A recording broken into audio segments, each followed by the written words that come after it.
Good evening and welcome to the evening news for today, Thursday, March 3, 2022. I am Jemima Holmes. Thank you for tuning in. Now let's take a look at some of the lead stories tonight. CARICOM to deliberate on amount of local content member states should implement, says Prime Minister MOTTLEY. Exxonmobil Guyana replants mangroves at OGLE FORESHORE.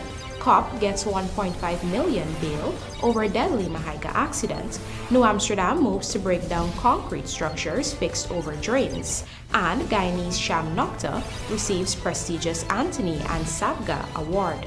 Now for the news in detail. The Caribbean community on Wednesday wrapped up its 33rd intersessional meeting, and among the outcomes was a decision taken to review the level of local content that member states should implement, as well as the length of time it should be valid for. Vanu Manichan reports. This was revealed by Prime Minister of Barbados, MOTTLEY, at a press conference following the two-day intersessional meeting amongst CARICOM heads of state in Belize. Back in January, the Caribbean Private Sector Organization had raised concerns with Guyana's Local Content Act, passed in December. According to MOTTLEY, this issue was raised within the context of the CARICOM Single Market and Economy (CSME) initiative, and a decision was taken to look into it. We placed before heads, and heads accepted that there is need for us to review the issue of local content, and there's an open-ended committee of member states that will start to work very shortly, recognizing that in new areas of economic activity, what we call sunrise industries, there may well be, and I certainly support, that there is a case for some level of local content. And the issue will be, what should that percentage of local content be, and what is the timeline that it should be valid for? Because if you're giving it to a sunrise industry, then they don't need it 30 years from now or 20 years from now. The Barbadian Prime Minister noted that once these discussions are had, they will be in a better position to make recommendations to the full Conference of Heads of Government. So we're going to do the discussions among ourselves with a view towards recommending to the full Conference of Heads what the appropriate framework should be, such that no one will be held in breach for wanting to do that which is most natural. That if we accept that we share the burden in hard times, then we must share the bounty in good times too. And that is all that we understand Guyana and other countries that want to introduce local content in emerging industries are seeking to do. In a leaked email, CPSO contended that Guyana's local content law, which makes provisions for Guyanese persons and Guyanese-owned businesses to benefit from the oil and gas sector at specified percentages, violates certain provisions of the CARICOM Treaty, which give birth to the CSME. However, this sparked widespread criticism from the Guyanese private sector, which pointed out that some Caribbean countries were allowed to implement their own local content policies without any pushback. Moreover, some private sector players also questioned the legitimacy of the CPSO and even called on CARICOM to intervene. Reporting for the Evening News, Vanu Manichan. The People's Progressive Party civic government is undertaking a series of initiatives that would see the creation of more than 4,000 job opportunities along the East Coast Demerara corridor over the coming years. Here is Vanu Manichan again with the details.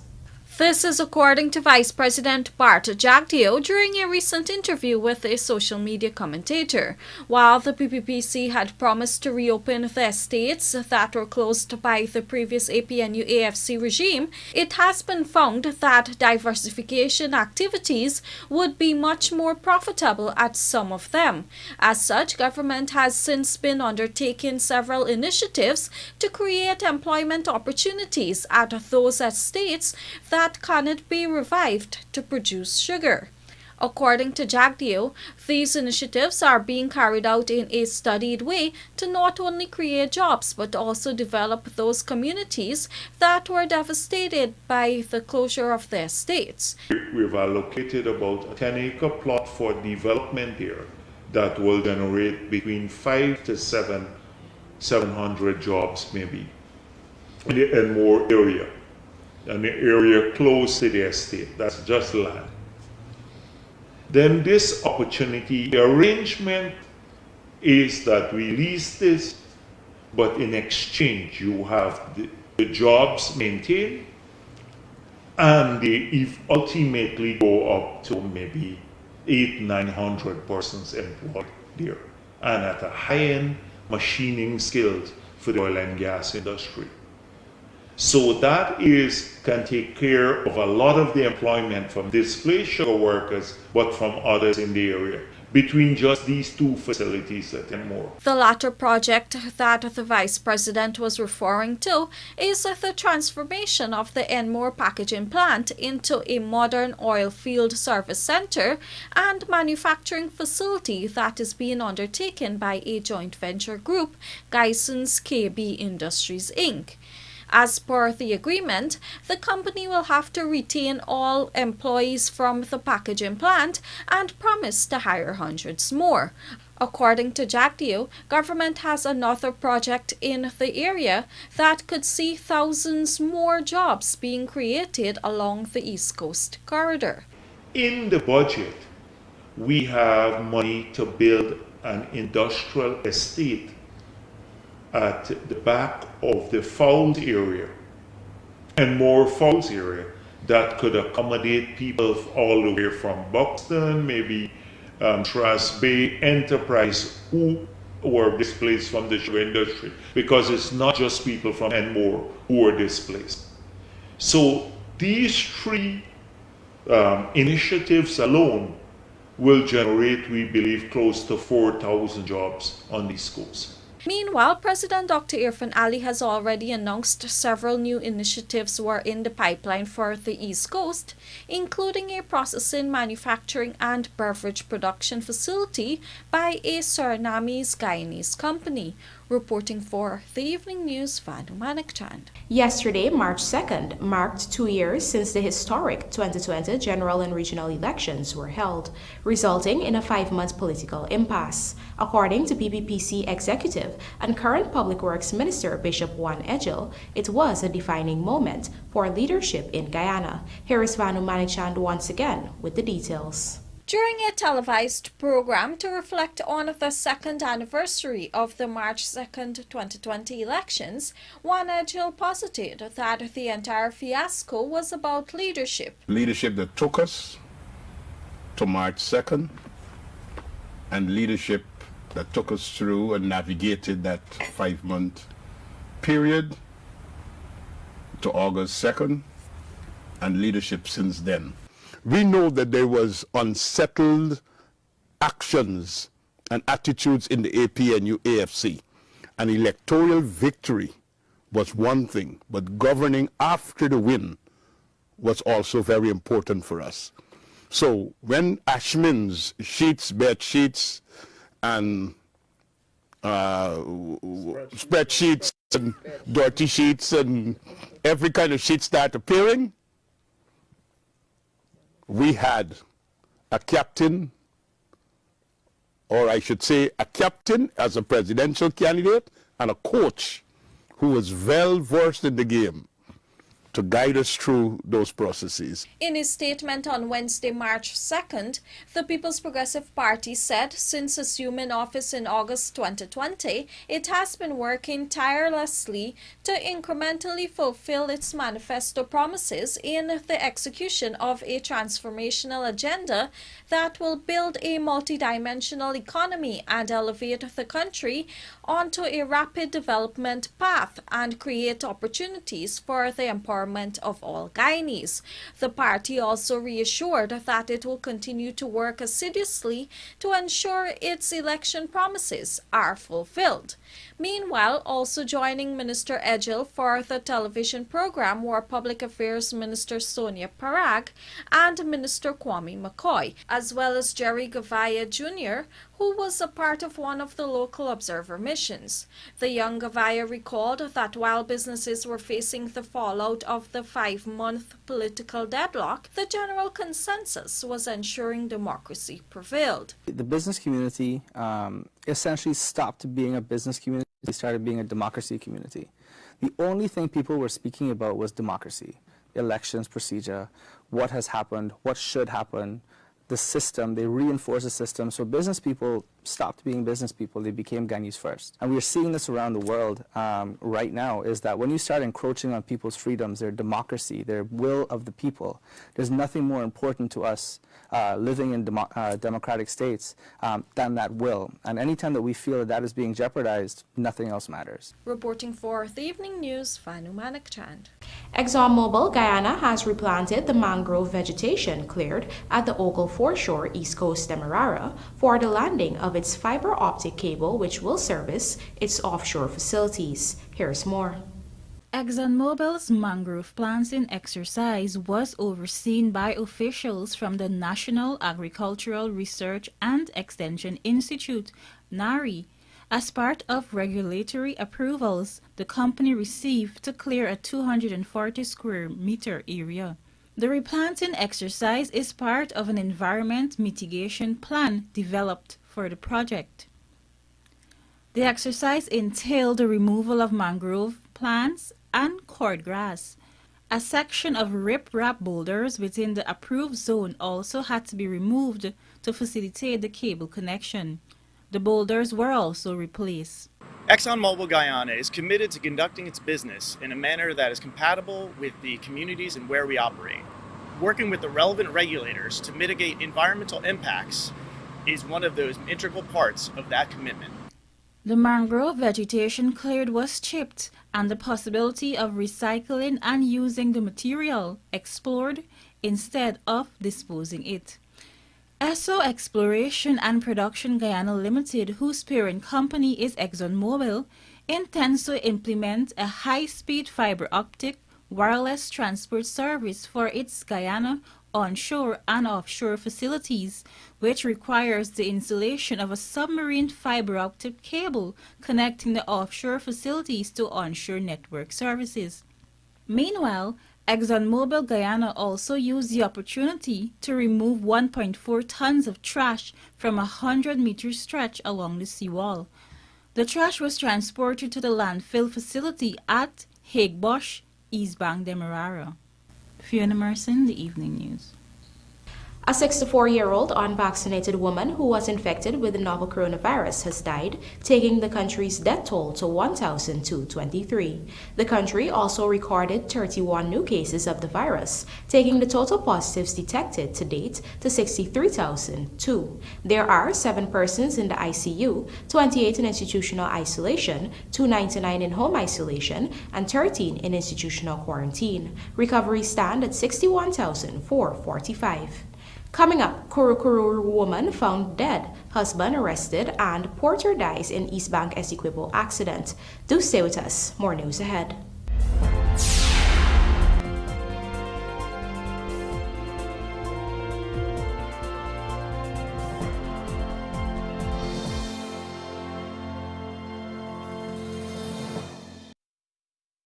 Planning a cleanup?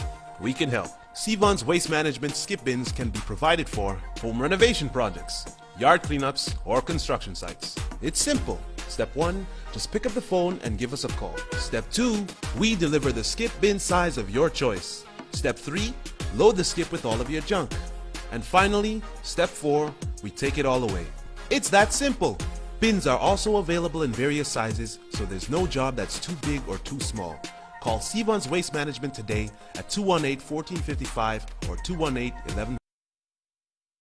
In addition to 2% royalty, did you know that Guyana earns 50% of the profits from oil production? More than any one of the Stabroek Block co-venturers, ExxonMobil, Hess and Sinnock. And by 2026, the government is expected to export 50 million barrels of oil per year, which can earn as much as $4 billion US.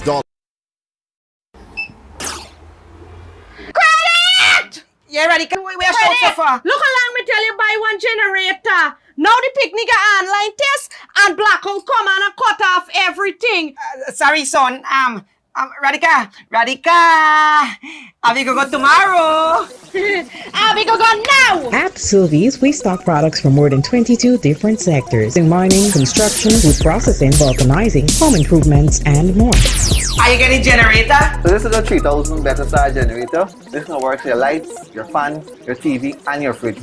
Well, Abby can buy one for Abby and Abby can buy one for Mommy too.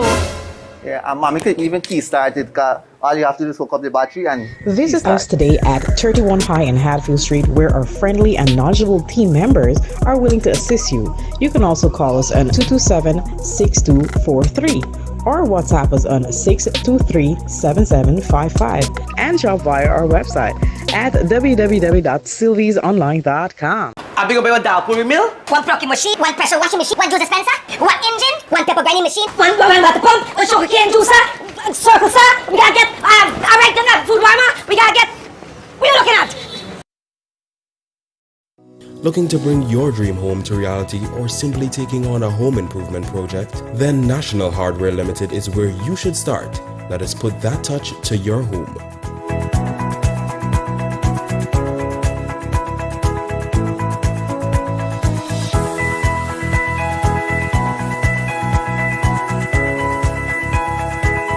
Choose from over 1,000 Berger Paint original hues for any surface.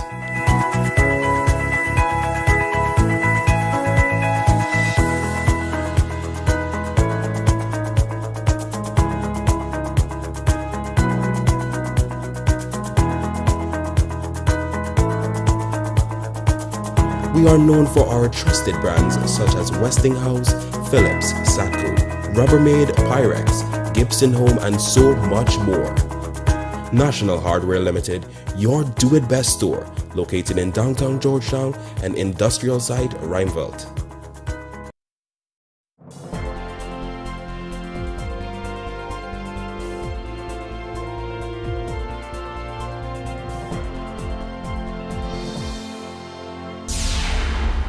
Welcome back. You're watching the evening news.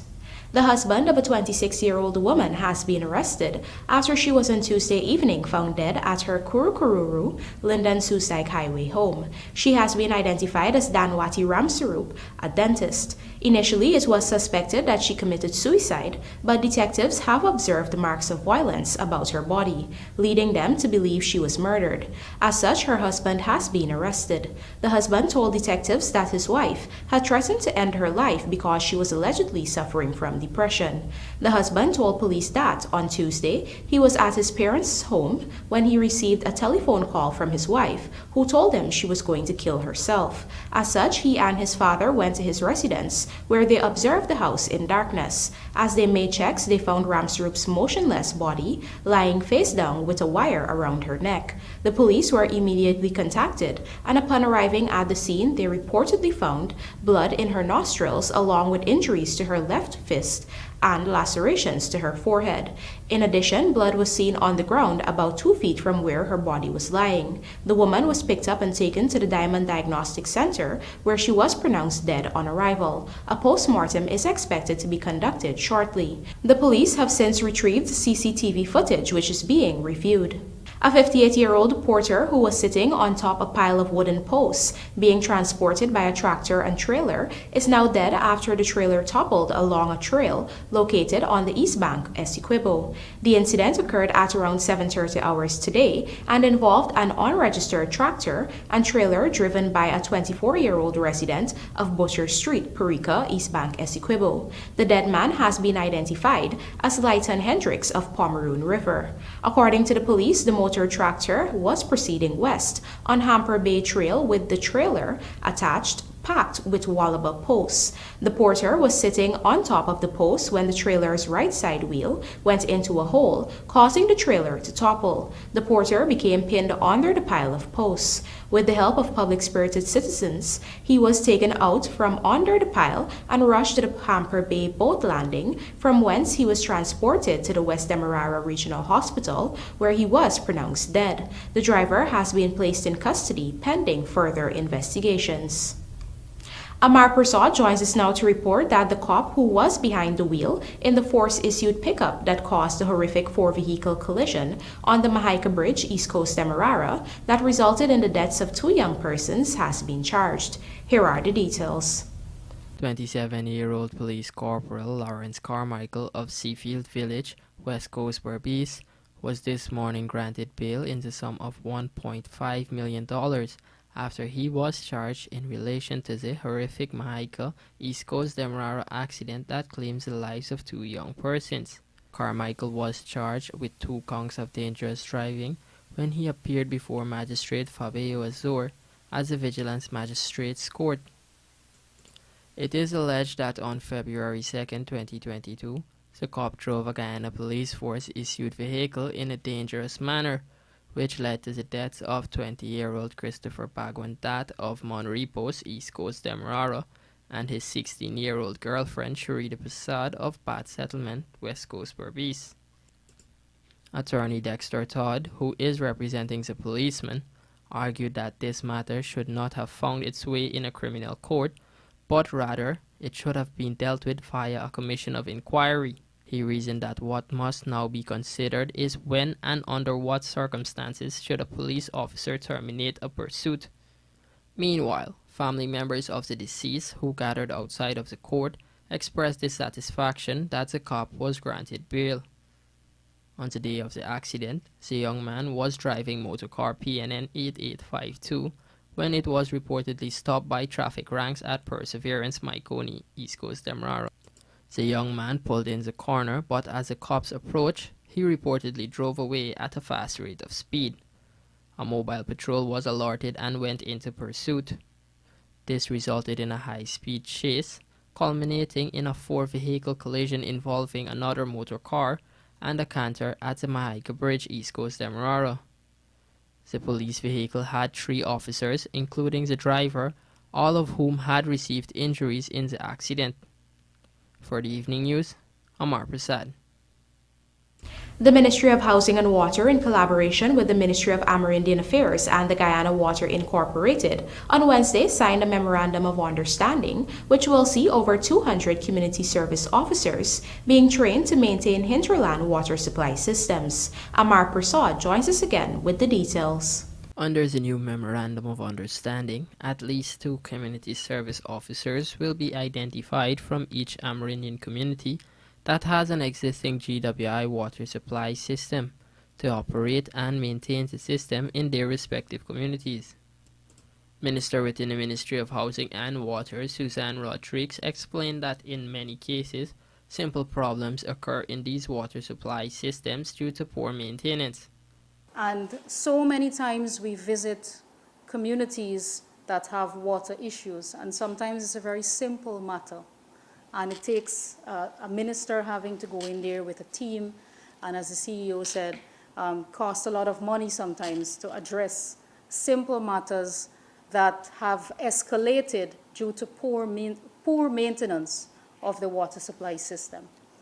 So if we have permanent people there who are trained, who can maintain the water supply system, they have a purpose there, and as well as the lifetime, the life expectancy of the well or the water supply system will be maintained and will be extended. Through this collaboration, there are several benefits that will be derived, both for the CSOs, as well as for the communities which have the water supply systems. Amerindian Affairs Minister Pauline Sukai explained that this initiative further reflects the government's commitment to ensure sufficient water is supplied to the hinterland regions of the country. This point was emphasized by Housing and Water Minister Colin Crowell, who explained the government's plans to deliver potable water all across the country by 2025. The hinterland region's delivery of potable water within the hinterland. We are operating, first of all, across the country as part of a 2021-2025 vision, a macro plan for delivery of potable water across the entire country. For hinterland, of course, you'll recognize because of the gap, and so there is a gap. Hinterland, we are under 60% of coverage for the hinterland. And so the robust program that we have to ensure that as fast as possible in the resources that are available, that we can reach full coverage, and we envisage to have this done by 2025 in the completion of our 5-year strategic plan. The CSOs to benefit from the training are stationed in regions 1, 7, 8, and 9. Training commenced in Region 9 today, where 30 communities are targeted. It will then continue to Region 1 and subsequently reach the other hinterland communities. For the evening news, Amar Prasad. As part of a massive cleanup campaign aimed at enhancing the township, New Amsterdam officials have warned that they will soon be breaking down concrete structures which were placed over drains, positioned in front of business places and residential buildings. Our Berbice correspondent Andrew Carmichael reports. I don't have a problem with me, I can break anyway. But you know when the people are around the media, chances get bad. So I just ask you. That issue of flooding within the township of New Amsterdam was raised when the council met on Monday. Sections of the town are inundated after little rainfall. The cleanup exercise will mostly focus on desilting of drains within the township. However, many businesses, both small and large, have erected concrete structures covering the waterways and making it almost impossible to properly desilt. This is why the council has decided to ask persons to remove the erected structures to allow them to clean. However, if persons refuse to give access to the waterways, then the municipality intends to break the concrete structures. The town's mayor, Winifred Yearwood, gave her take on the issue when it came up at the meeting. And you know, and you would have heard that people are talking in the town that we're not doing anything. I want you tonight is the news or tomorrow night? Tonight. I want you to let the people know we're commencing our drainage program. And so some of these business people are holding an up yard, right? Some of these business people that are here because they're not afraid of their property, so that we can address this for proper drainage system in our town. Please do. This is not the first time the municipality has stated that it will be removing concrete structures which have been built over its drainage system. In the past, when the project commenced, some business persons refused to allow municipal workers to remove what they would have built on the council's reserve, and the project died as the council crumbled under the voices of the wealthy business owners. One councillor, Keith Myers, is recommending that the council engages stakeholders before the project commences. Newly established status with the region, etc. We get more people involved, let the community, the authorities, etc. know that we're embarking on this drain cleaning program, and the residents are asked to cooperate. They should clean the encumbrances that they got, or the council will have to embark on it, which will entail breaking their structures at their expense. I think we need to share the costs, as I said. Council can't take it alone. In the name of desilting the drains, I don't think anybody in the right mind could say we well. Andrew Carmichael, The Evening News. Guyanese businessman and environmentalist SHYAM NOKTA has been bestowed with the prestigious Anthony N. Sabga Award, which is meant to recognize and reward excellence in the Caribbean region and create an awareness of the significant work done in the region that benefits Caribbean people and all people worldwide. Launched in 2005, prizes are awarded in the spheres of arts and letters, science and technology, and public and civic contributions. Let's have a look. SHYAM NOKTA founded the environmental protection, is an environmental protection consultant who founded a thriving business called Environmental Management Consultants. He is a leading player in the environment and natural resources sectors. His clients include companies in oil and gas, companies in mineral mining, at least one company in the rum distilling business, and also include various international charitable organizations. So he's very much enterprising in how he approaches the business of environmental protection. But as he says himself, EMC, that is his company, is a business. And like every business, we look at the bottom line. NOKTA has served as the president of the Guyana Manufacturing and Services Association and chairman of the Local Content Advisory Panel. He also served as an advisor to the president and as head of the Office of Climate Change, where he coordinated Guyana's response to climate change, the development and implementation of the LCDS and RED Plus partnership with the Kingdom of Norway. He was also involved in key conservation initiatives, such as the establishment of Guyana's National Protected Area System, and has chaired several national boards and committees in the area of tourism, conservation, climate change, and green growth. And now for a look at the bridge reports. The Demerara Harbor Bridge is scheduled to be closed on Friday, March 4, 2022 at 5 hours 20 for a period of 1.5 hours. Meanwhile, Suburbies River Bridge is scheduled to be closed on Friday, March 4, 2022 at 4 hours for a period of 1.5 hours. Guyana through to next round despite loss to Panama, and assistant coach Hercules not blaming bowlers for Harpy Eagles' ordinary outing. Details of these stories and more in the Sportcast sponsored by MACORP, coming up on the other side of the break.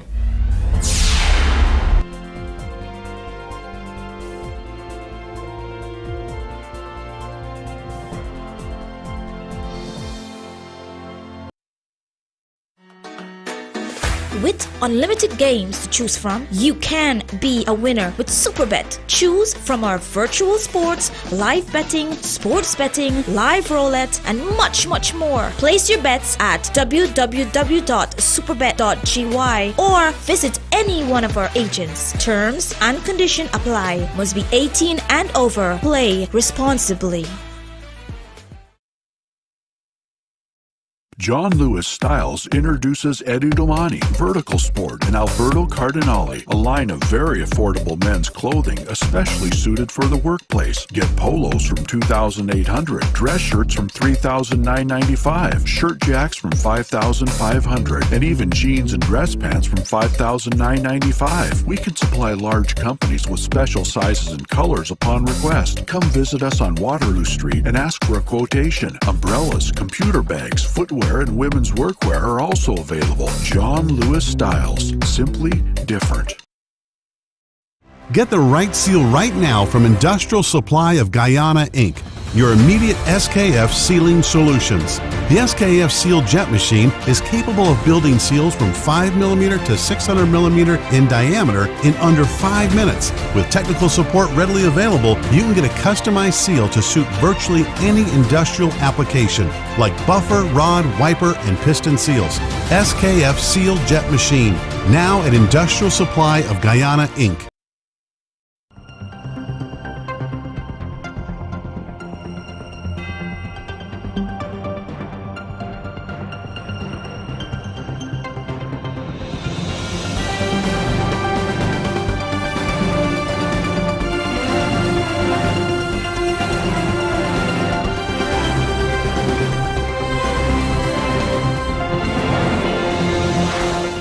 Welcome back to this evening's Sportcast, sponsored by MACORP.